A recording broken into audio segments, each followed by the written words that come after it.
ভকত বৎসল তোমাৰ নাম যাদৱ জগমোহন রাম।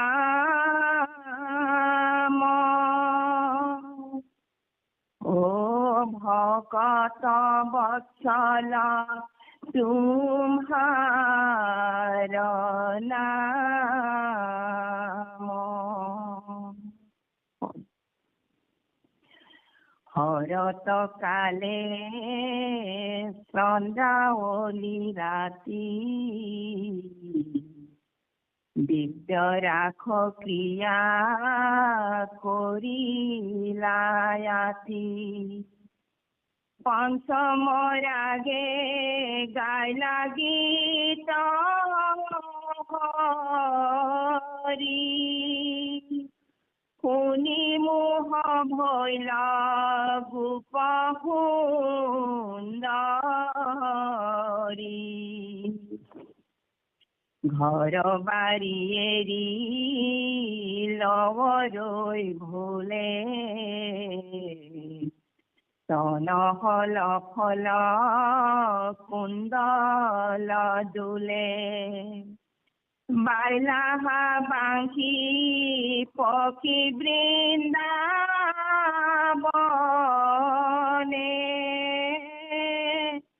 সোপাখে বেৰি নাচই গোপী গণে।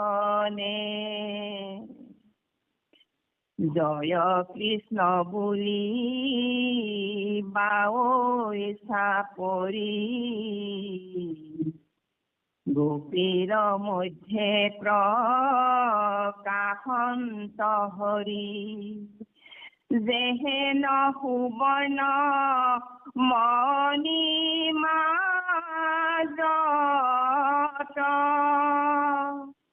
প্ৰকাশি আছে মহামৰকত।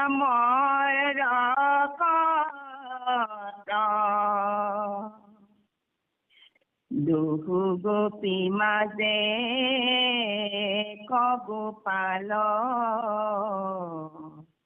নুপুৰৰ বাদ্য ভৰি কৰ তাল। হাতত হাতে ধৰি গোপনাৰী নাচিলাই অনংগ ৰংগে মুৰাৰী।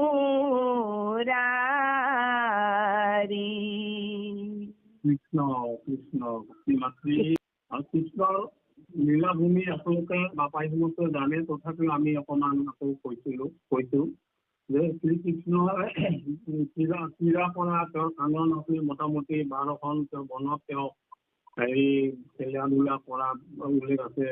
আমি নামকেইটা জনাই দিব বিচাৰিছো। কথা পাতি থকা ব্যক্তিজনে আপোনাৰ কল হ'ল। মধুবন, তালবন, কুমুদ বন, বহুলা বন, কাম্য বন, খদিৰ বন, বৃন্দাবন, ভদ্ৰবন, বিল্ব বন, লৌহ বন, ভান্দিৰ বন আৰু মহাবন। এই 12 বন কৃষ্ণই লীলা কৰিছিল। তাৰ মাজত আমাৰ এই ৰাসৰ কিছু বিশেষ কৰি বৃন্দাবন বা মথুৰা যমুনাৰ লগত সম্পৰ্ক ৰাখি ইয়াত কৰা হৈছে। ইয়াত গোপীসকলে আমি এনে দেখাত গুৰুজনাৰ লিখাবিলাকত কিছুমান কথা আমি ইয়াত প্ৰকাশ কৰিবলৈ কঠিন হৈ আছে। তথাপিও গোপীসকলৰ উদ্দেশ্য সেইটো নাছিলে। গোপীসকলৰ উদ্দেশ্য আছিলে, বুজি পাইছিলে যে তেওঁলোকৰ নিজৰ ইন্দ্ৰিয় তৃপ্তিৰ কাৰণে প্ৰকৃততে সেই ৰাস ক্ৰীড়া কৰিবলৈ তেওঁলোকে ওলাই যোৱা নাছিলে। তেওঁলোকে বুজি পাইছিলে যে ভগৱন্তৰ সৈতে বিলীন হৈ যাবলৈ তেওঁলোকৰ আত্মাটো মানে বৃন্দাবনলৈ লৈ গৈছিলে, আৰু সেই আত্মাটো পৰমাত্মাৰ লগত যাতে পাৰমাৰ্থিক লাভ কৰিব পাৰে সেইটো উদ্দেশ্য আছিল গোপীসকলৰ। আৰু ভগৱন্ত বসুদেৱ কৃষ্ণৰ এই তেওঁলোকৰ গোপীসকলৰ মনোভাৱনা বুজি তেওঁলোকৰ আজি এই ৰাস ক্ৰীড়াৰ আমি আহি সামৰণিৰ সভাত আমি উপনীত হ'লো। অষ্টাদশ কীৰ্তনত আমি পাইছোঁ। ইয়াত আমাৰ সভাত এনেকৈ উল্লেখ কৰা হৈছে, যাদৱ জগ মোহন ৰাম ভকত বৎসল তোমাৰ নাম। সমস্ত বুজি পাইছে, আহি সুন্দৰকে পাইছে বা পাঠ কৰি গ'ল। যাদৱ মানে সেই যাদৱ কুলৰ শ্ৰেষ্ঠ শিৰোমণি ভগৱন্ত কৃষ্ণ, জগ মোহন যি ভগৱন্ত কৃষ্ণই মানে বিশ্ব ব্ৰহ্মাণ্ডৰ জীৱ সমস্ত চাৰিমুখী জীৱ সমস্তৰ সৃষ্টিৰ পিছতে তেওঁ আমাৰ জীৱসকলক মহা আনন্দৰ প্ৰয়োজন হৈছে। আমাৰ ভকত বাপাই সমস্ত গুৰু শংকৰদেৱৰ শিষ্যসকলে বাৰু সদায়ে পুৱা দুপৰীয়া সন্ধিয়া যিবিলাক ঈশ্বৰে সেৱা অৰ্চনা কৰি আছে, সেইবিলাক স্মৰণ কৰি আছে। হ'লেও ভগৱন্ত কৃষ্ণৰ আৰু কিছুমান কাৰণ আছে। সেইবিলাক কথা হৈছে মোহন, আমাৰ জীৱবিলাক বৰ আনন্দ হ'ব বিচাৰে, আনন্দিত হ'ব বিচাৰে। আমি আনন্দ লাগে, ঈশ্বৰৰ নামৰ আমাৰ গুণ লাগে। আৰু সেই নিমিত্তে যাদৱৰ যি মহময় লীলা, এই লীলাৰ ওপৰত আমাৰ ভকত বা জীৱ সমস্ত মানে মাজুলী ৰাখিছে।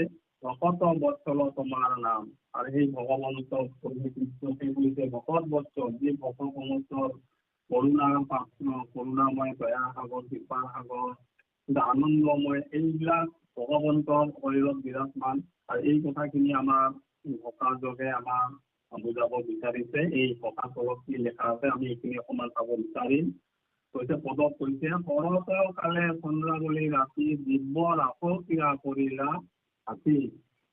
বাপাই সমস্তই আগতেও কৈছে আমাৰ সমস্তই কৃষক সমস্তই শৰৎ কালৰ চন্দ্ৰাৱলী ৰাতি, যিটো আমাৰ শৰৎ আহিন মাহৰ যিটো আহিন কাতি মাহৰ যিটো বতৰৰ পৰিৱৰ্তন হয়, স্বভাৱতে পানী মানে বিল খাল পৰিণত হয়। কিন্তু সেই সময়ত ভগৱন্তই মানে ৰাস ক্ৰীড়া কৰাৰ এটি সময় উলিয়াইছে। যেনেকে গোপীসকলে এটা সময়ত যমুনাৰ তীৰত ভাস্যানী দেৱীক আৰাধনা কৰিছিল। সেই মাই আমাৰ স্বামী যেন, আমাৰ ভগৱন্ত কৃষ্ণ যেন আমি স্বামী ৰূপে পাওঁ, পৰম আত্মা ৰূপে পাওঁ, সেইখিনি তেওঁলোকৰ আহ্বান আছিল। আৰু সেই আহ্বান মৰ্মে ভগৱন্তই কৃষ্ণ তেওঁলোকৰ এই আহ্বানক সঁহাৰি জনাই অনুমোদন জনাইছে যে তহঁতৰ আমি অহা শৰৎ কালত আমি তহঁতৰ লগত এই তোমাৰ মনৰ বাসনাবিলাক পূৰ্ণ কৰিম। এইবিলাক কথা ভগৱন্তৰ পূৰ্বে দিয়া প্ৰতিশ্ৰুতি আছিল। সেয়েহে শৰৎ কাল অহাৰ লগে লগে চন্দ্ৰাৱলী ৰাতি ইমান নিৰ্মল জনালী হৈ থকা পোহৰত এই কৃষ্ণই ৰাস ক্ৰীড়া কৰাৰ কাৰণে মন মেলিছিলে। দিব্য ৰাস ক্ৰীড়া কৰিলা হাতী। দিব্য মানে ঐশ্বৰিক ৰাস ক্ৰীড়া। ভগৱন্ত নিজেই এই পৃথিৱীত আহি জন্ম ধাৰণ কৰি বা আৱিৰ্ভাৱ হৈ ভকতক আনন্দ দিয়াৰ নিমিত্তে এই ৰাস ক্ৰীড়া ইয়াত সংযোজন কৰাইছে। পঞ্চম ৰাগে গাইলা গীত হৰি, অৰ্থাৎ পঞ্চম ৰাগটো হৈছে কি আমাৰ ৰাগসকল ৰাগৰ ভিতৰত এইটো নিপুণ সংগীতৰ উচ্চস্বৰ বুলি কোৱা হৈছে। পঞ্চম সা ৰে গা মা পা, পঞ্চম পদ এইটো হ'ল মানে উচ্চ হেৰি ৰাগৰ পঢ়া হৈছে। আৰু ৰাগৰ কথাটো আমাৰ মানে হৈছে গীতৰ এটি প্ৰণালী বুলি কোৱা হৈছে। আমি শংকৰ গুৰু হৰিৰাম বা আমাৰ অন্য সত্ৰবিলাকে অন্য ধৰণে ৰাগ ব্যৱহাৰ কৰিছে, আমি এইবোৰ ক'ব নাযাওঁ। যি নহওক এই পঞ্চম ৰাগত ভগৱন্তৰ কৃষ্ণজী মুৰলীৰ বাহিৰ শব্দ শুনি গোপীসকলৰ যি অৱস্থা হৈছে ইতিমধ্যে আগৰ পাঠবিলাকত সমস্তখিনি ব্যাখ্যা হৈ গৈছে। সেয়েহে কৈছে যে শুনি মহ মহিলা গপু সুন্দৰী। যেতিয়া ভগৱন্ত কৃষ্ণই যমুনাৰ বাৰীত বৃন্দাবনত তেওঁ যেতিয়া এই বাঁহী মানে বজাইছিলে, সেই বাঁহীৰ সুৰত ল'ব নোৱাৰি গোপিনীসকল স্বতঃস্ফূৰ্তভাৱে ঘৰ বাৰী এৰি থৈ নিজৰ সন্তান, নিজৰ স্বামী আৰু এনেকে মানে আশা বহাই থোৱা গাখীৰৰ পাত্ৰবিলাকত এনেকেই এৰি তেওঁলোকে এই চাপলি মেলিছিল বুলি উল্লেখ আছে। ঘৰ বাৰী এৰি লৰৈ ভলে ধন হলপন কুণ্ডল দলে। অৰ্থাৎ আমি পদবন্ধে ক'বলৈ চেষ্টা কৰিছোঁ বা সমস্ত আই সমস্ত। অৰ্থাৎ এই আমাৰ আইসকলে গোপিনী আইসকলে কি কৰিছে, নিজে কৃষ্ণৰ মোহন বাহিৰ মোহিত হৈ তেওঁলোকে মানে মুদ্ৰাবল হৈ আছে তাৰ শাৰীৰৰ অৱয়ৱটো ব্যাখ্যা কৰিছে তেওঁলোকৰ কাণত কুণ্ডল বিলাক লগাইছে একদম মিলি কৰি আৰু ঈশ্বৰৰ নামত মানে মতলীয়া হৈ কি কৰিলে বাইনাহা বাংশী পক্ষী বৃন্দাবনে চৌপাশে বেৰি নাচই কপি বনে আৰু ভগৱন্ত কৃষ্ণই যিটো 12খন তেওঁৰ ক্ৰীড়াভূমি বন সেই তাৰে মাজত তেওঁ সেই বৃন্দাবন বাছি লৈছে সেই বৃন্দাবনত তেওঁ সেই বংশী বজাই এনেকে সুন্দৰভাৱে বজাইছে আৰু গোপিনীসকলে গৈ কৃষ্ণৰ বাসি তালে তালে সুন্দৰকে নাচিছে গাইছে ইমান সুন্দৰভাৱে যি বাপাই সমস্তই আমাৰ বৃন্দাবনত চাবলৈ গৈছে তেওঁলোকে নিশ্চয় অনুভৱ কৰিছে ইমান মনোৰম ঠাই তাতে যি আমাৰ ভান্দিৰ বৃক্ষ এইবিলাক আছে এইবিলাকত কৃষ্ণই গৰু চৰাই এইবিলাকত জিৰণি লৈছে বিশাল গছজোপা সেইখিনি কথা ইয়াত উল্লেখ কৰা আছে আপোনালোকে পাই আহিছে সেয়েহে কৈছে চৌপাশে বেৰি নাচই গোপী বনে আৰু গোপীসকলে কি কৰিছে এই বৃন্দাবনৰ কৃষ্ণৰ মনোমোহা বাঁহীৰ সুৰত তাৰ যি চেও বাঁহীৰ চেও আৰু সেই নিমিত্তে গোপীসকলেও তাৰমানে সেই চেৱে নাচি নিজৰ আত্মা পৰমাত্মাৰ দিশে ধাবিত কৰিবৰ কাৰণে সংসাৰৰ কথা গোটেইখিনি তেওঁলোকে পাহৰি গৈছিলে আৰু এনেকেই লীলা কৰাৰ কাৰণে আগবাঢ়িব হ'ল কি বোলে জয় কৃষ্ণ বুলি বাৱৈ চাপৰি গোপীৰ মধ্যে প্ৰকাশন আৰু ঠিক তেনেকে আমি যেনেকে আমাৰ আজি আমাৰ শ্ৰীমন্ত শংকৰদেৱ সংঘৰ যেনেকে আমাৰ বজাৰ উত্তোলন কৰাৰ সময়ত যেনেকে আমাৰ ধ্বনি দিয়া ব্যৱস্থা আছে ঈশ্বৰৰ ধ্বনি দিয়া আৰু তেওঁলোকেও গোপীসকলে গৈ পেলাই আপোনাৰ গোটেইখিনি জয় কৃষ্ণ জয় জয় দ্বাৰকাধীশ তেনেকে তেওঁলোকৰ মুখত আহিছে তেনেকে কৃষ্ণৰ নাম গুণ গাই ধ্বনিৰে আৰম্ভ কৰিছে জয় জয় জন কাৰণ এনেকে বৰগীততো মহাপুৰুষ মাধৱদেৱেও বৰ্ণিত কৰি থৈ গৈছে সেই হিচাপে তেওঁলোকে জয়ধ্বনি দিয়াৰ লগে লগে হাতত চাপৰি বজাইছে কৃষ্ণই বৃন্দাবনত সুন্দৰকে মহা সুৰেৰে বাঢ়ি বজাই আছিলে আৰু গোপীৰৰ মধ্যে প্ৰকাশন্ত হৰি আৰু এই গোপিনীসকল মানে সমগ্ৰ গোপিনী যিবিলাক আছে গতিকে সেই গোপিনীসকলৰ মাজত কৃষ্ণৰ তেওঁ সেই মনোৰম বাঢ়ি বজাই তেওঁলোকক কিমান এই জীৱাত্মাসকলক এটা পৰমাত্মাৰ দিশে ধাবিত কৰিবৰ কাৰণে এইবিলাক কথা ইয়াত প্ৰকাশ হৈছে যেহেন সুবৰ্ণ মণি মাজত প্ৰকাশী আছে মহামৰকত আৰু কৈছে কি আমাৰ যেনিবা বহুত মূল্যৱান ধৰণৰ মণি মুকুতা বা অন্যান্য যিবিলাক মানে অলংকাৰ আদি ব্যৱহাৰ কৰা গৈছে তাৰ মাজত ভগৱন্ত কৃষ্ণই সেই তাৰে মাজত শ্ৰেষ্ঠত্ব প্ৰকাশ হৈছে মধ্যমণি হিচাপে তেওঁ থিয় হৈছিলে প্ৰকাশী আছে মহামৰকৰ মাজত একদম পান্না বা অন্যান্য অত্যন্ত জিলমিলীয়া মণি তেওঁলোকৰ মাজত আমাক সেইটো মণি তাক তুলনা কৰিছে পূৰ্বৰ মতত এইটো ভগৱন্ত কৃষ্ণক সেইটো মণিৰ লগত তুলনা কৰিছে সেই মহামণি ভগৱন্ত কৃষ্ণই এই মহা জীৱ সমষ্টিৰ মাজত মানে যিটো ক্ৰীড়া হৈ আছে সেইটো অনংগ ক্ৰীড়া বুলি পিছত আছে কৈছে দহ গোপীৰ মাজে এক গোপাল তেওঁলোকে অনুভৱ কৰিব পাৰিছিলে যে দুজনী গোপী আছে ইফালে এজনী ইফালে এজনী আৰু তাৰে মাজতে গোপাল অৰ্থাৎ ভগৱন্ত কৃষ্ণ যি মানে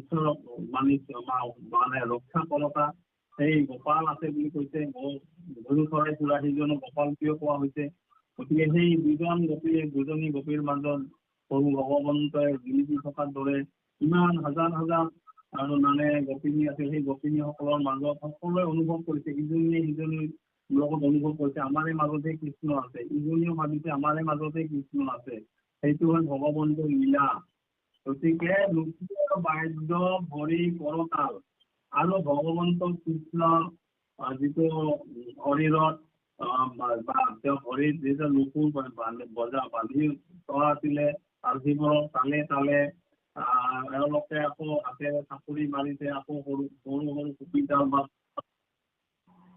মানে সেই পৰিৱেশটো উজ্জ্বলৰ পৰা উজ্জ্বলতৰ দিকে গতি কৰোৱা কথাটো আমি ইয়াত আচলতে হাতে ধৰি গোপন এইটো কথাটো সুন্দৰকৈ দিছে হাতে হাতে ধৰি এওঁলোকে সুন্দৰভাৱে গোপন নাৰীসকলৰ মাজত ভগৱন্তই লীলা কৰিছে।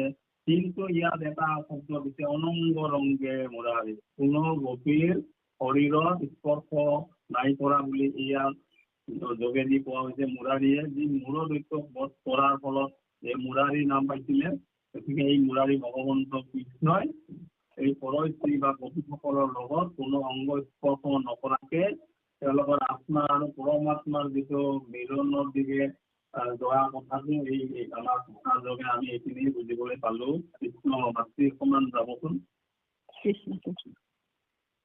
সজল মেঘমাধৱৰ কায়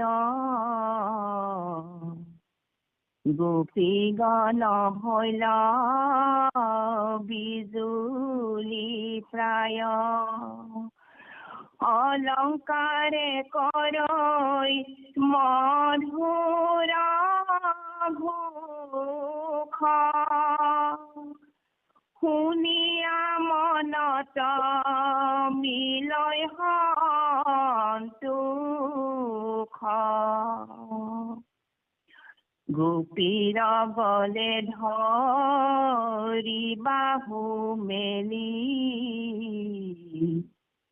কৰিলাই অনেক অনংগ কেলি শ্ৰম দেখি কতো আঞ্চলে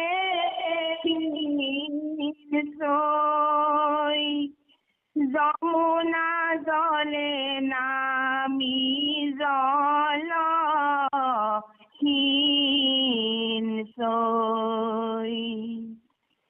পুৰিল গোপীগণ মনোৰথ কিৰা দেখি চন্দ্ৰু ৰাখিল ৰথ মোহিত ভৈল যত দিব্য নাৰী ৰাখিলা গোপীক যক্ষ মাৰি ধায়াই আখিলে ক অৰিষ্ট বীৰ মেদিনী নহহে খুৰাৰ ভিৰ দেখিয়া ফালা লীলা ইঙত ধৰি তাৰো প্ৰাণ লৈলা ঘাৰ মুচৰি হেৰি আখিলে ক কেখিয় খুৰ হেংখনি খুনি কাপে গোপপুৰ লাঞ্জৰ ছাতিত মেঘ উৰাই দেখিয়া প্ৰভু তাক গৈলা ধাই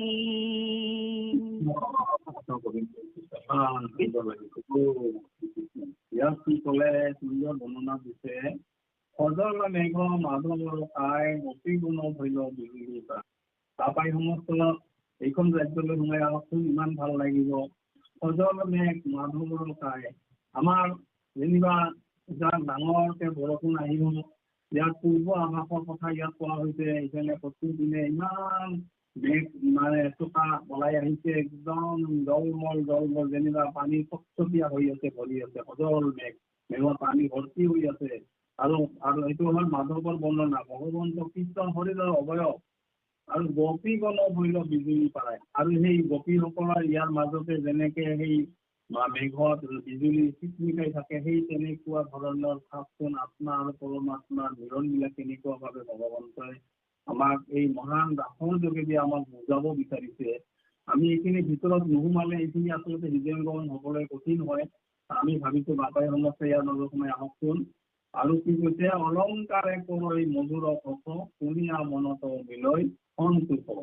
আৰু এওঁলোক গোপিনী পাত্ৰীসকলেও ইমান সুন্দৰ অলংকাৰ যিবিলাক লগাব লাগে, ইতিমধ্যে আগতে বৰ্ণনা কৰা হৈছে। অলংকাৰ বিলাক পুৰত কালত লগাইছে, ইটো কাণৰ সিটো কাণত লগাইছে, ইটো নাকত লগোৱাটো সিফালে লগাইছে, ইখন হাতত পিন্ধাব লগা খাৰু পাতি পিন্ধিছে। এইটো আপোনালোকে গমেই পাইছে। পুৰত কালত হৈছে কি ভগৱন্ত কৃষ্ণৰ ওচৰত অতি বেগতে কৰি ওলাব লাগে, আৰু এইখিনি পৰা যাতে আমি বঞ্চিত, সেইখিনি ভাবিয়ে এওঁলোকে কৈছে। আৰু এওঁলোকে এনেকে ক'ব বিচাৰিছে যে এই এওঁলোকক চোৱাৰ কাৰণে ইমান উত্ৰাৱল হৈ আছে, ধুনীয়া মনত মিলৈ সন্তোষ। এই মধুৰ এওঁলোকৰ যি বাণীবিলাক, মানে ভগৱন্ত কৃষ্ণই মেলডি বজাইছে, গোপিনীসকলে নাচিছে, তাল বজাইছে, কলতাল বজাইছে, আৰু চেৱে চেৱে আৰু জুনুকা বা নুপুৰ এইবিলাক ভৰিৰ চেৱে চেৱে বাজিছে। মানে এইবিলাক আমাক মানে অনুভৱ কৰিবলৈ দিছে। আমি সেইখন ৰাজ্যলৈ যদি সোমাই গ'লো, তেতিয়াহ'লে গম পাম এওঁলোকৰ মাজত কেনেকুৱা ধৰণৰ এটি মধুৰ, আমি এখন যেন আমি নাটক আমি অনুভৱ কৰি আছো, ভাওনা অনুভৱ কৰি আছো। এনেকুৱা আপোনালোকক মই আহ্বান জনাম। আমি সেইটো ভাবিছো, প্ৰত্যেকটা গোপীৰ পৰলে ধৰি বাহু মেলি কৰিলা অনেক অনংগ মেলি। আৰু এই হ'ল ভগৱন্ত মুৰাৰী, ভগৱন্ত কৃষ্ণ। এই গোপীসকল যিহেতু বাঞ্ছা কৰিছে আমি কৃষ্ণক আমি পাবলৈ ওলাই আহিলো, ঘৰ বাৰী আমাৰ পুত্ৰ কন্যা সন্তান স্বামী সমস্ত এৰি থৈ গুচি আহিলো। গতিকে কৃষ্ণ সেইখিনি মানে তেওঁলোকক মানে শপত কৰা নাই। গতিকে শপত ত্যাগ কৰি কৈছে গোপীৰ বলে ধৰি বাহু মেলি, আৰু গোপীসকলক যেনেকে ভাৱনা আছে তেওঁলোক মানে বলত এনেকে ধৰি লৈ কি কৰিছে, কৰিলা অনেক অনংগ মেলি। আৰু তেওঁলোকৰ মাজত কোনো আংগিক সম্পৰ্ক নাই। তেওঁলোকে এইটো দেখুৱাইছে, সেইটো আমি ভাৱনাহে ল'ব লাগিব। গোপীসকলক ইমান প্ৰেমৰ অনুভৱ তেওঁলোকক দিব বিচাৰিছে, যিটো বিচাৰি আহিছে সেইটো বস্তু ইয়াত তেওঁলোকে পাইছে বুলি আমি ধৰি লৈছো। শ্ৰম দেখি কত অঞ্চলে দিনতৈ, যমুনা জলে নামি জল দিনতৈ। দেখা পাইছে গোপীসকলে শৰৎ কালত ৰাতি ইমান ঠাণ্ডাও নহয়, গৰম হৈয়ে থাকে। যিহেতু বৃন্দাবনীটো বা যমুনা সেইটো পাৰত মানে উত্তৰ প্ৰদেশত সেইটো গৰম হৈয়ে থাকে। সেইটো পৰিৱেশৰ কথাটো কৈছে আহিন কাতি মাহত। গতিকে এওঁলোকে দেখিলে যে ভগৱন্ত কৃষ্ণৰ ভাগৰুৱা বা চৰম হৈছে, তেওঁ ঘামি গৈছে, বাঁহী বজাইছে, নাচিছে, তেওঁলোকেও নাচিছে, তাল বজাইছে। এইখিনি কৰোঁতে বহুত ভাগৰুৱা হোৱা দেখি গোপীসকলে কিছুমানে নিজৰ মানে শাৰীৰ অঞ্চলেৰে কৃষ্ণক বিধি দিছিল। কৃষ্ণৰ প্ৰতি ইমান প্ৰেম, ইমান ভক্তি আছিল, ইমান মৰম আছিল যে কৃষ্ণকো তেওঁলোকে নিজক পাহৰি গৈছিল যে আচলতে এজন পুৰুষক আমাৰ মানে আইসকলৰ মানে পিন্ধা বস্ত্ৰৰে বিধি দিয়াটো আচলতে নিয়মত নপৰে। কিন্তু এই গোপীসকলৰ ক্ষেত্ৰত সেইটো একেবাৰে পাহৰি গৈছিল যে আমাৰ ভগৱন্ত কৃষ্ণৰ চৰণখিনি আমি মতিমূৰ কৰিব লাগে। তাৰপিছত কৰিলে কি, যমুনা জলে নামি জল দিনতৈ। যেতিয়া বেছি ভাগৰুৱা লাগিব, সেই সময়ত গোটেইকেইটা গোপী আৰু কৃষ্ণ ভগৱন্তই যমুনাৰ পানীত নামিলে, আৰু নামি পেলাই তেওঁলোকে মানে এই চৰণখিনি মতিমূৰ কৰাৰ নিমিত্তে ইজনৰ শৰীৰত পানী ছটিয়ালে। এই এনেকুৱা কৰি তেওঁলোকে জলক্ৰীড়াও কৰা ইয়াত আমি দেখিবলৈ পালো। কৃষ্ণ তাৰপিছত কি কলে, পুৰিল গোপীগণ মনোৰথ, হীৰা দেখি চন্দ্ৰ ৰাখিল ৰথ। আৰু ভগৱন্ত কৃষ্ণই যি গোপীসকল যি মনোকামনা লৈ এই শৰৎ কালৰ সেই নিশা ভাগত ঘৰৰ পৰা ওলাই আহিলে যমুনা বাৰ্লিত এইবিলাক খেলিবলৈ বৃন্দাবনত বুলি কৰিছে। বৃন্দাবনত আহিলে, বৃন্দাবন আৰু সেই যমুনা বৰ বেছি দূৰ নহয়, কাষতে। গতিকে তাতে আহি পুৰিল গোপীগণ মনোৰম, গোপীসকলৰ যি মনোভাৱনা লৈ আনিছিলে সমস্ত মনোভাৱনা ভগৱন্তই পূৰণ কৰি দিয়া হৈছে। হীৰা দেখি চন্দ্ৰ নাচিল ৰথ।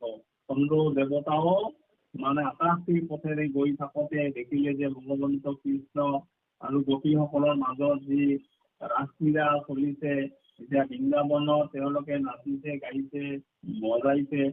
তদুপৰি তেওঁলোকে মকিমুৰ পৰা নিমিতে আকৌ মানিত নামিলে, যমুনা জলত নামিলে, নামি পেলাই ইজনে সিজনক পানী ছটিয়াইছে। সেইটো সকলো সৃষ্টি এটি হৈছে বুলি আমি ধৰি ল'ব লাগিব। ইমান সোপা গোপীয়ে গৈ যমুনাত নামিছে আৰু সেই যমুনাত নামি ভগৱন্ত বা গোপীসকল গাঁৱত পানী ছটিয়াইছে, আনন্দ কৰিছে। আৰু তেওঁলোকৰ যিটো ক্ৰীড়া কৰা যিটো ভাগৰুৱা বা চৰণখিনি ইয়াত যমুনা পানীত এইখিনি কৰাৰ লগে লগে কাম কাটিলে। মোহিত হইলা যত দিব্য নাৰী, ৰাখিলা গোপীক যক্ষক নাৰী। আৰু মোহিত হইলা যত দিব্য নাৰী, অৰ্থাৎ এই দিব্য নাৰীবিলাক হৈছে দেৱতাৰ নাৰীসকলৰ কথা কৈছে। দেৱতাৰ নাৰীসকলেও এই কৃষ্ণ আৰু গোপীসকলৰ যি ৰাসক্ৰীড়া এইখিনি কৰাৰ কাৰণে তেওঁলোকৰ আকাশৰ ওপৰৰ পৰা এওঁলোকক লক্ষ্য কৰি দেখা পাই আছে। আৰু তাৰ মাজতো আকৌ অঘটন নঘটা নহয় ইয়াত ঘটিছে। ৰাখিলা গোপীক যক্ষক মাৰি, আকৌ যক্ষ বুলিয়া বিশ্বাস আছে, সেই বা তেনেকুৱা হেৰি আছে, অসুৰ আছে। এওঁলোকে আকৌ গোপীসকলক চুৰ কৰি নিবলৈ খুজিছে।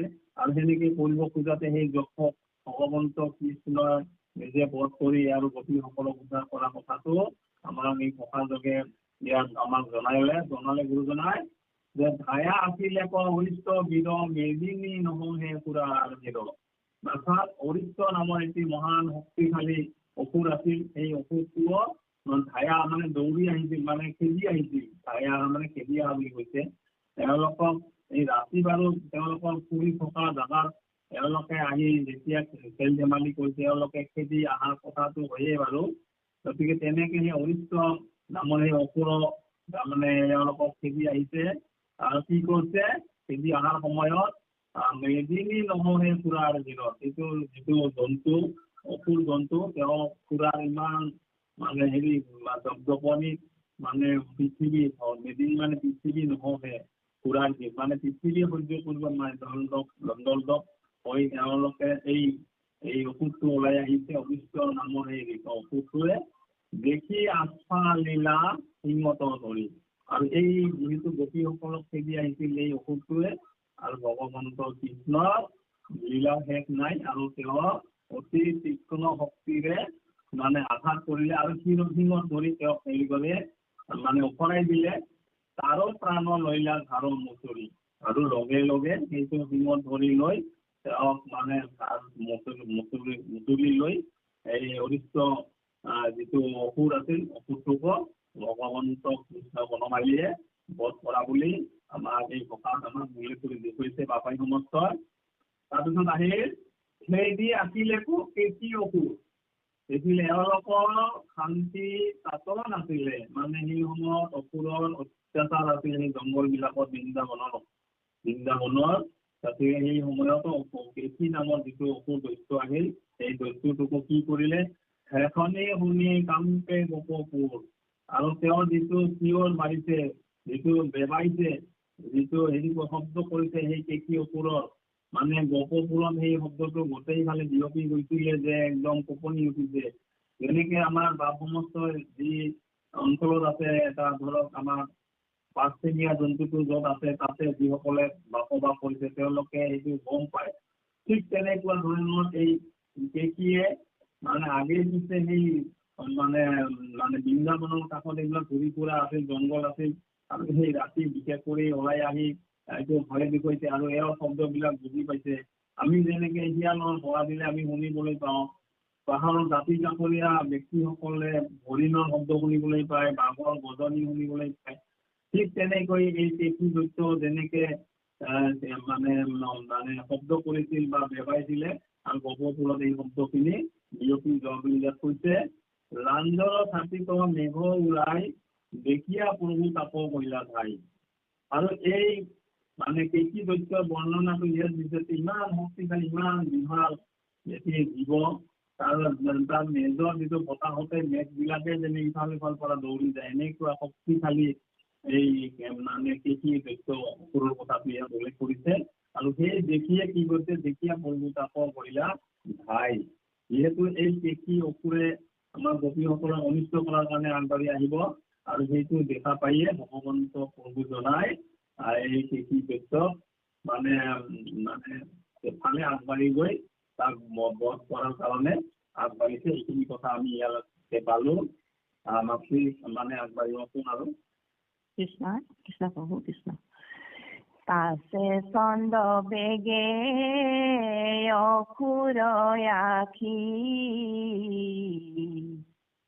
আনিলে কলাঠি ভৰি উল্লাখি এৰাইলা তাংক শ্ৰম কৰি হৰি আচাৰি পেলাইলা পাৱত ধৰি আখিলকে খিদু নাই বেন্ত বাই বাম বাহু তাৰ মুখে ভৰাই বৰাইলা প্ৰভু আতি বৰ বেগে ভেটিল গল যেন গৰ্ভৰুগে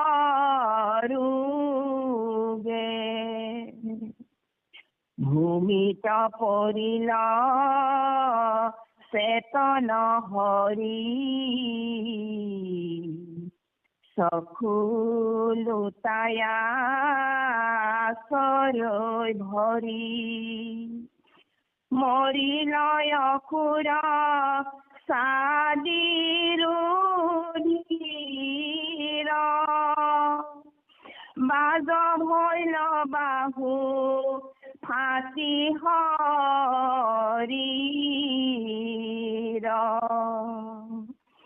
কেখি বধ দেখি হাসি হৰিখে ব্ৰহ্মায়াদি দেৱে পুষ্প বৰিখে কংসৰ বোলে যত দৈত্যয়াখে মৰ জুইত যেন পতংগ ঝাখে এহি মতে হবে অসুৰ মাৰি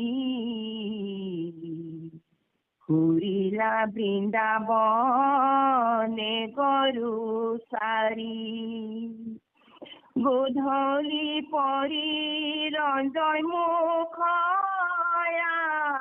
আখি মাথাত পিন্ধিলা ময়ূৰাৰ পাখি।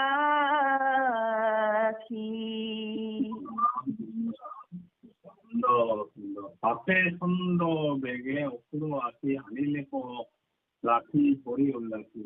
তাৰপিছত মানে এই কেঁচি দৈত্যই পুনৰাই আকৌ উলটি আহিলে আনিলে লাঠি ভৰি উল্লাখি এৰাইলা তাংক শ্ৰম কৰি কৰি আচাৰি পেলাইলা পাৱত ধৰি। যি আক্ৰমণ কৰিবলৈ এই কেঁচি দৈত্যই আকৌ এইফালে আগবাঢ়ি আহিছিলে কি কৰিলে আনিলে লাঠি ভৰি উল্লাখি আৰু সেই ভগৱন্তই কৃষ্ণ কৰোণাময়ে তেওঁ কি কৰিলে ধৰিলে এৰাইলা তাংক শ্ৰম কৰি হৰি আৰু যি তাক আহি মানে আগুচি ধৰিলে আৰু ভগৱন্তই কৃষ্ণৰ ওপৰত এইবোৰ একোৱেই নহয় গতিকে তেওঁক একদম টানকে ধৰি ললে আচাৰি পেলাইলা পাৱত ধৰি আৰু এই কেঁচি দৈত্যৰ মান ভৰি এটা টেং এটা ধৰি লৈ একদম মানে আচাৰ মাৰা বুলি কৈছে আমি যেনেকে কাপোৰ থেকিছো ঠিক তেনেকে ওপৰত উঠাই লৈ একদম থেকেচি পেলাই দিলে সেই কেঁচি দৈত্যটোক। তাৰপিছত কি কলে আশী কেঁচি তোলাই বেন্ত বাই বাম বাহু তাৰ মুখে ভৰাই পুনৰাই সেই মানে এনেকুৱা আচাৰি দিয়াৰ ফলতো কেঁচি দৈত্য আকৌ আহি আগবাঢ়ি আহিছে। অসুৰ যে কি কৰিব শেষত গৈ ভগৱন্তই কৃষ্ণই সেই কেঁকী দৈত্য মুখ মেলি অহাৰ ফলত তেওঁৰ মুখৰ ভিতৰত হাত ভৰাই দিছে। বাহু এনেকে পুৰা হাতখন তেওঁৰ মুখলৈ সোমাই দিলে কি ক'লে, বৰাইলা প্ৰভু আতি বৰ বেগে ভেন্টিলেক গল যেন গৰ্ভ ৰগে। এনেকুৱা ভাৱে তেওঁৰ মুখৰ ভিতৰত হাতখন সোমাই দিছে, একদম মানে ডিঙিলৈকে পাৰ হৈ গ'ল, সোমাই গ'ল। বৰাইলা প্ৰভু আতি বৰ বেগে, বহুত তীক্ষ্ণ বেগত সোমাই দিলে, ভেন্টিলেক গল যেন গৰ্ভ ৰগ। আৰু এই মানে কেঁকী দৈত্যৰ যেনিবা পেট উকলি উঠি মানে বেমাৰ হ'ল, মানে উদৰত মানে আঘাত পৰিলে। আৰু এই কথাষাৰ আমাক এই ভগৱন্তৰ এই লীলাবিলাকৰ কথা ইয়াত কৈছে। তাৰ মাজতো গোপীসকলৰ লৈ আছে, এইবিলাক দেখি আছে। ক'লে ভূমিত কৰিলা চেতন হৰি, চকু ওলটাই আচাৰৈ হৰি। আৰু সেই কেঁকী দৈত্যই যেনেকে ভগৱন্তই তেওঁৰ মুখত একদম গৰ্ভলৈকে হাতখন ভৰাই দিলে, সোমোৱাই দিলে, তাৰপিছত চকু ওলটাই আচাৰৈ হৰি। আৰু তেওঁৰ চকু মানে ভেলভেলীয়া হৈ গ'ল, চকু মানে ওলটাই গ'ল, ওলটাই আৰু হাত ভৰি মানে তেওঁৰ ঠেং, আমি সকলো ঠেং বুলি কোৱা যায়, ইয়াত ভৰি লিখিছে, ভৰিবিলাক আচাৰ আগলৈ ধৰিলে, একদম জোকাৰি থাকিবলৈ ধৰিলে, মৰিল অকুল খাবি ৰুধিৰ। আৰু সেই মানে কেঁকী দৈত্যই তাৰমানে তেওঁৰ ৰুধিৰ অৰ্থাৎ মানে তেজৰে বমি কৰিবলৈ ধৰিলে। সাদা মানে বমি কৰা বুলি ক'লে মানে। আৰু তেওঁ বাজ কৰিলে বাহু ফাটি শৰীৰ, তেওঁৰ শৰীৰৰ তেওঁ যিটো ভিতৰত তেওঁ বাহু হাতখন সোমাই দিলে কেঁকী দৈত্যৰ, সেই নিমিতে তাৰ পৰা সেইটো ফাটি লৈ তেজেৰে নৈ ববলৈ ধৰিলে। সেই অসুৰৰ শৰীৰৰ পৰা কি হ'ল, কেঁকী বধ দেখি হাসি হৰিকে, ব্ৰহ্মা আদি দেৱে পুষ্প ভৰিকে। আৰু এইহে দেখি শক্তিশালী অসুৰ বধ হোৱা দেখি, বধ কৰা দেখি ভগৱন্তই বধ কৰিলে। বধ কৰা দেখি আনন্দ কোনে পালে, ব্ৰহ্মা আদি দেৱে পুষ্প ভৰিকে। আৰু ব্ৰহ্মা আদি অন্যান্য দেৱতাসকলেও এই ৰাসক্ৰীড়াবোৰ চাই আছে। আৰু চাই মেলি দেখে যে এই অসুৰটোক কেঁকী অসুৰটোক মুখত হাত সোমাই দিলে, আৰু তেওঁ মানে ৰক্ত বমি কৰিবলৈ ধৰিলে, তেজ হৈ গ'ল। আৰু তেওঁ সেই জীৱটো বাজ হৈ গুচি গ'ল। ব্ৰহ্মা আদি দেৱতাসকলেও এই ভগৱন্তৰ এই কৰ্ম দেখা পাই মানে শিৰত পাৰিজাত বা অন্যান্য পবিত্ৰ ফুলবিলাক মানে ছটিয়াবলৈ ধৰিলে, মানে ওপৰৰ পৰা আকাশৰ পৰা। যেনেকে কংস বোলে যত দৈত্য আছে, মৰৈ দৈত্য যেন পতংগ জাকে।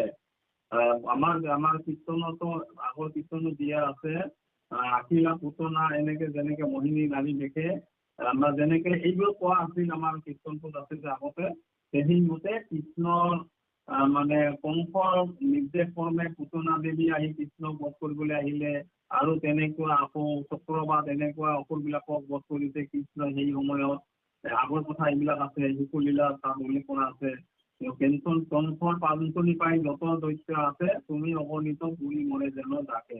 আমাৰ সেইটো লাইনে ইয়াতো আকৌ পুনৰাই আবৃত হৈছে যে কংসৰ নিৰ্দেশ ক্ৰমে সেই দৈত্যসকলে আহি কৃষ্ণক উৎপাত কৰাইছে আৰু কৃষ্ণক বধ কৰিব লাগে, এইবিলাক তেওঁৰ উদ্দেশ্য আছিলে। আৰু সেই নিমিত্তে আহি তেওঁলোকে আহিছে। আৰু পতংগ ফৰিং আদি যেনেকে জুই জ্বলিলে আহি তাত আহি জঁপিয়াই তাত নিজে নাশ হৈ যায়, ঠিক আহি কৃষ্ণৰ ওচৰত তেওঁলোকে পতংগৰ দৰে সেই ক্ষুদ্ৰ আকাৰ বুলি গণ্য কৰিছে আৰু তেওঁলোকৰ সমস্তখিনি মকিব হোৱা বুলি। এই মতে হবে অসুৰ মাৰি ফুৰিলা বৃন্দাবনে গৰু চাৰি। আৰু ভগৱন্ত কৃষ্ণৰ লীলা এইবিলাক হৈছে সেইদৰে অসুৰ আছিল, সেই অসুৰবিলাক নিধন কৰি আৰু বৃন্দাবনত ভগৱন্ত কৃষ্ণই মানে বালক সকলৰ লগতো গৰু চাৰি ফুৰা বুলি উল্লেখ কৰা হৈছে। এইটো গোপিনী লীলা বুলি কৈছে। আৰু বালকসকলৰো লীলা সেই তাতে আছে, যেনেকে হান্দিৰ গছৰ তলত, বিশাল গছৰ তলত তেওঁলোকে কৃষ্ণ লীলা কৰিছিল, গৰু চাৰিছিল, গৰুক জিৰাবলৈ দিছিল। ঠিক তেনেকুৱা এই বৃন্দাবনৰ এইবিলাক লীলা কথা বা ব্ৰহ্মত্ব উল্লেখ কৰিছে। গতিকে গধূলি পৰি ৰঞ্জয় মুখ আঁকি মাথাটো তিনিলা মহিলাৰ পাতি। ঠিক তেনেকে ভগৱন্তৰ কৃষ্ণই পুৱা ওলাই যায় বালকসকলৰ লগত, আকৌ আবেলি সন্ধিয়া সময়ত ঘূৰি আহে। ঘূৰি আহোঁতে তেওঁৰ যিটো শৰীৰৰ অৱয়ৱ হয়, যিখিনি ধূলি মাকতি লাগি শৰীৰ একদম মিলনি এটি পৰিৱেশৰ সৃষ্টি হয়, মুখত ৰঞ্জয় মানে আনন্দৰ সৃষ্টি হয়, দেখিবলৈ ভাল লাগে। আৰু সেই ৰূপ দেখিবলৈ মনোৰম ৰ'দ দেখিবলৈ গোপীসকলে সদায় ৰৈ থাকে আৰু সদায় ৰৈ থকাৰ ফলত তেওঁলোকে মানে এনেকুৱা মানে চকু মানে বন্ধ নকৰাকৈ চাই থাকে। এটি আবেগ আছিল যে বাৰু এই তেওঁলোকক বাৰু এই চকুৰ নিৰ্দেশবিলাক কিয় দিছে এইটো তেওঁলোকে আক্ষেপ কৰিছে আমাৰ গোপিনীসকলে। ইমান সুন্দৰভাৱে তেওঁৰ কৃষ্ণক চাই আছিল, চাই থকাৰ পিছত আকৌ চকুৰ এইবিলাক নিৰ্দেশবিলাক দিছে। এইবিলাক নিৰ্দেশ দিয়াৰ ফলত মানে তেওঁলোকে বহুত আঘাত পাইছে কৃষ্ণৰ ওপৰত, ভগৱন্তৰ ওপৰত যে গধূলি পৰি ৰঞ্জয় মুখ আহি ইমান সুন্দৰকে পুৱা ওলাই যায় আৰু গোটেই দিনটো চিন্তা কৰি থাকে কেতিয়া আহিব। আৰু ঠিক ঘূৰি অহাৰ সময়ত যিটো মানে ভগৱন্ত মুখৰ মানে শৰীৰৰ অৱয়ব হৈ ঘূৰি মাকতি লাগি মানে জিলিকি উঠে, সেইখিনি কথা চাবৰ কাৰণে তেওঁলোকে চকুৰ পিৰিত বা যিটো আমাৰ কথা হেৰি কৰা যায় নিমেষবিলাক কিয় দিছে বুলি ভগৱন্তৰ ওচৰত আক্ষেপ কৰিছে। মাথাটো পিন্ধিলা ময়দাৰ পাখি, অৰ্থাৎ ময়দাৰ পাখিটো এটা নিষ্কাম বুলি উল্লেখ কৰিছে আৰু তেওঁলোকৰ প্ৰাকৃতিকভাৱে এইবিলাক নাই। সেয়েহে ময়দাৰ বাকীটো ভগৱন্তই কৃষ্ণই নিষ্কাম ভক্তিৰ প্ৰতীক বুলি মানে তেওঁৰ মূৰত চিন্তা বুলি উল্লেখ আছে। কৃষ্ণ আহি কৰি দিয়কচোন। কৃষ্ণ কৃষ্ণ। গুঞ্জাৰ থোপাক কাণত আৰি কাষত লৈ আহিঙা বেত বাৰী মোহন বাংশী বেৰতি থৈ ব্যঞ্জন ভাত বাম হাতে লৈ ভোজন কৰাটো যদুৰাজে বখীয়া ৰংগে গোপ শিশু মাজে কোনে বুজিবে তোমাৰ লীলা কটাক্ষে ভূমিৰ ভাৰ হৰিলা কৃষ্ণৰ কিংকৰে শংকৰে ধনে গোপালকে লিহু নাহৰ বজনে মুখ পাবাজে বে সংসাৰ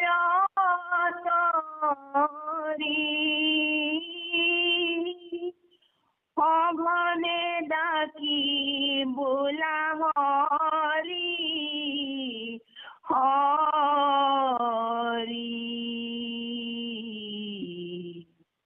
হৰি ৰাম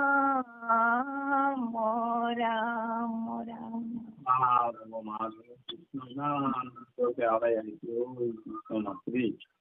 গুঞ্জাৰ থপাক কাণত আৰি কাষত লৈয়া শিঙা বেত বাঢ়ি, অৰ্থাৎ ভগৱন্ত কৃষ্ণই মানে সেই গৰু চাৰিবলৈ যাওঁতে গুঞ্জাৰ বুলি কৈছে, লাটুমণি লতাৰ লগত তুলনা কৰিছে। এনেকুৱা কাণত এৰাই লৈছিলে সুন্দৰ কৰি, কাষত লৈয়া শিঙা বেত বাঢ়ি আৰু তেওঁ যিখিনি শিঙা আৰু তেওঁ বজাবলগীয়া বা যিখিনি গৰুৰ ৰখাৰ কাৰণে যিবিলাক মাৰি বা যেনেকে লাগিছিলে সকলোখিনি তেওঁৰ শৰীৰতে বুজাই লৈছিলে, আৰি লৈছিলে মোহন বাংশী বেৰতি হৈ। আৰু তেওঁৰ ইমান ভুৱন বোলোৱা তেওঁ বাংশীটিয়ে কি কৈছে হাতৰ কিলা পুথিৰ এনেকে ওপৰতে এনেকে ৰাখিছে, এনেকেই গৰু চাৰিবলৈ তেওঁলোকে গৈছিলে, তাতে ৰাখিছিলে আৰু কৈছে কি ব্যঞ্জন ভাত বামৰ হাতে লৈ। আৰু তেওঁৰ ঘৰৰ পৰা সকলো বালকে ঘৰৰ পৰা লৈ যোৱা খাদ্য সম্ভাৰ, ব্যঞ্জন, ভাত, অন্ন আদি যিখিনি আছে তেওঁলোকে বনাই দিয়ে, সেইখিনি হাতত লোৱা বুলি কৈছে। আৰু তেনেকুৱাই গৈ পেলাই তেওঁলোকে বৃন্দাবনত গৰু চলোৱা গৰু চাৰিছিল দিনটো আমাৰ বৰগীতত পাইছোঁ বৃন্দাবনে এলে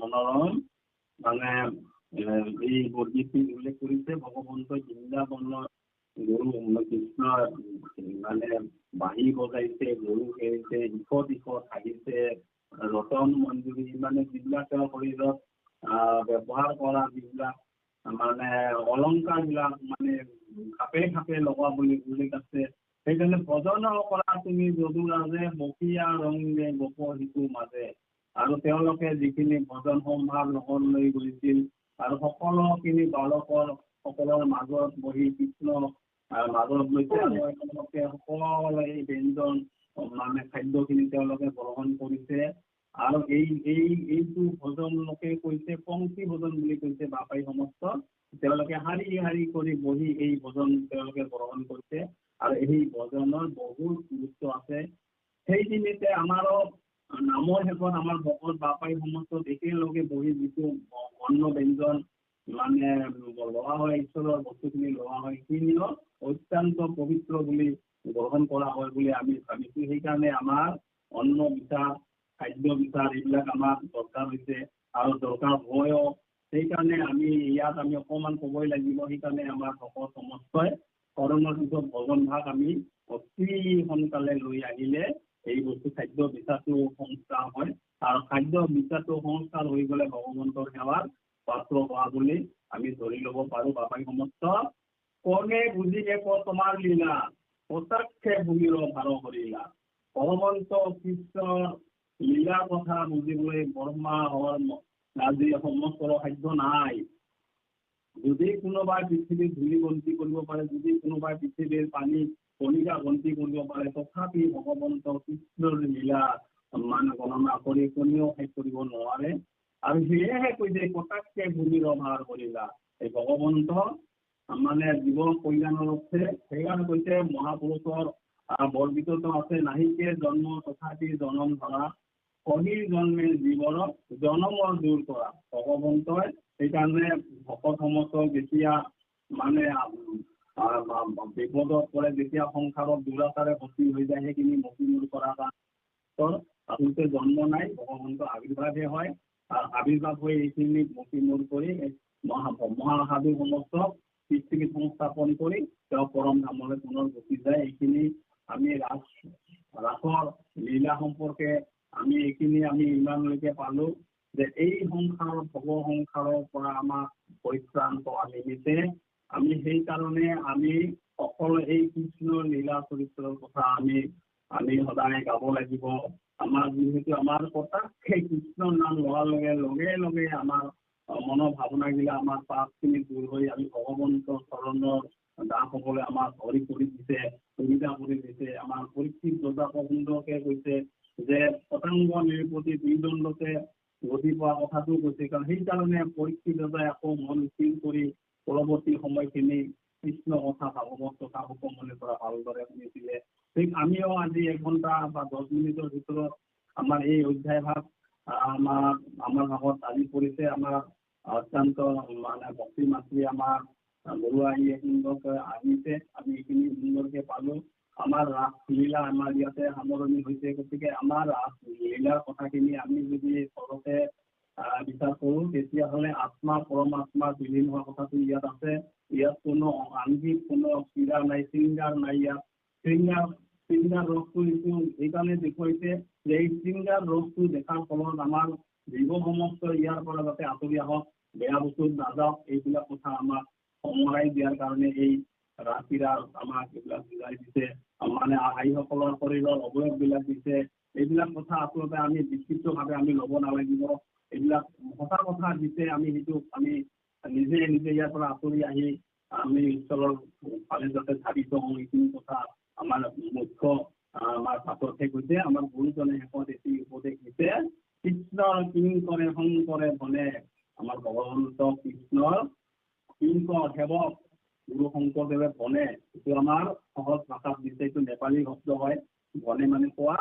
গতিকে কৃষ্ণ শংকৰে আমাক কৈছে গোপালো কেলি শুনা সৰ্বজনে।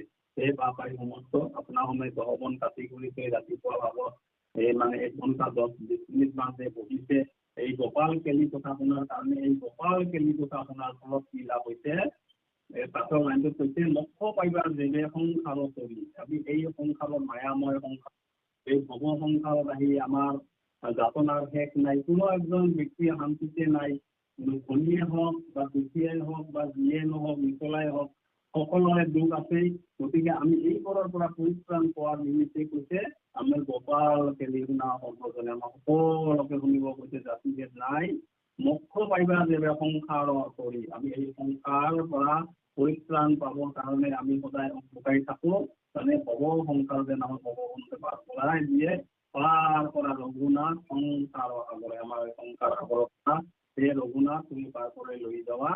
আৰু আমাৰ শেষত ক'লে সহনে ডাকি বলা হৰি লৈ। আমি সকলোৱে আমাৰ জীৱ সমষ্টিয়ে, আমাৰ ভকত সমষ্টিয়ে, ভকত প্ৰাণ জীৱ সমষ্টিয়ে, বাপাই সমষ্টিয়ে সঘনাই হৰিৰ নাম ল'ব বুলি ইয়াত আমাক গুৰুজনাই এই ৰাসক্ৰীড়াৰ এই অধ্যায়ৰ যোগেদি আমাক এইখিনি পৰামৰ্শ দিছে। আৰু ৰাসক্ৰীড়া মেলতে সমাপ্ত হৈছে, আমাক গুৰুজনে ঘোষণা কৰিছে। আমাক অকণমান দায়িত্ব যিখিনি আমি ক'লো, এইখিনিতে আমাৰ নক'বলগীয়াখিনি ক'লো, ক'ব নহ'লেই। গতিকে আমাকো আপোনাৰ সময় কৃপা কৰি ক্ষমা কৰি দিব। আমি এইখিনিতে আমাক সামৰিছো, আমাৰ আইলৈকে আমি সেৱা ধৰিলো। কৃষ্ণ কৃষ্ণ কৃষ্ণ কৃষ্ণ কৃষ্ণ প্ৰভু, আমি দোহাৰি দিছো কৃষ্ণ।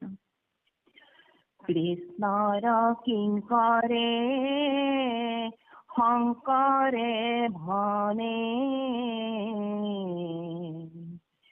গোপালকে